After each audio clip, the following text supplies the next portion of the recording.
एक बार एक घने जंगल में एक शिकारी शिकार करने पहुंचा। वहां उसे रास्ते में घोड़े पर सवार एक राजकुमार मिला। शिकारी राजकुमार के साथ चलने लगा। चलते चलते उन्हें एक साधु मिला। अब वे दोनों साधु के साथ चल दिए।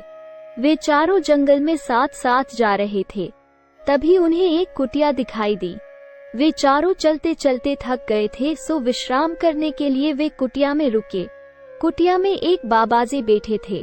कुछ देर कुटिया में विश्राम करने के बाद वे बाबाजी को प्रणाम करके जाने लगे।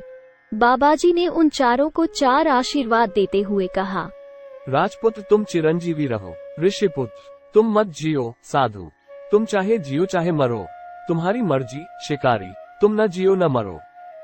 बाबाजी चारों को आशीर्वाद देकर चुप हो गए। चारों आदमियों को बाबाजी का आशीर्वाद समझ नहीं आया। उन्होंने बाबाजी से प्रार्थना की कि कृपया अपने आशीर्वाद का तात्पर्य समझाएं।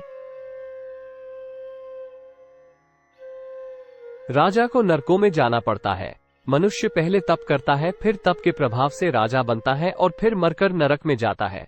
इसलिए मैंने राजकुमार को जीते रहने के आशीर्वाद दिया। जीता रहेगा तो सुख पाएगा। तपस्या करते रहने वाला जिएगा तो तपस्या करके अपने शरीर को कष्ट देता रहेगा। वह मरेगा तो तपस्या के प्रभाव से स्वर्ग में जाएगा अथवा राजा बनेगा। इसलिए उसको मर जाने का आशीर्वाद दिया, जिससे कि वह सुख पाए। साधु जीता रहेगा तो भजन स्मरण करेगा, दूसरों का उपकार करेगा और मर जाएगा तो भगवान के धाम में जाएगा। वह जीता रहे तो भी आनंद है और मर जाए तो भी आनंद है। इसलिए मैंने उसे आशीर्वाद दिया कि तुम जियो चाहे मरो, तुम्हारी मर्जी।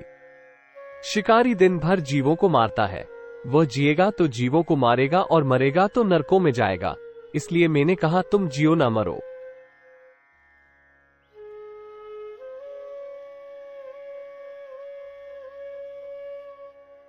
इससे हमें ये शिक्षा मिलती कि मनुष्य को अपना जीवन ऐसा बनाना चाहिए कि वह जहाँ रहे वहाँ सुख पाए।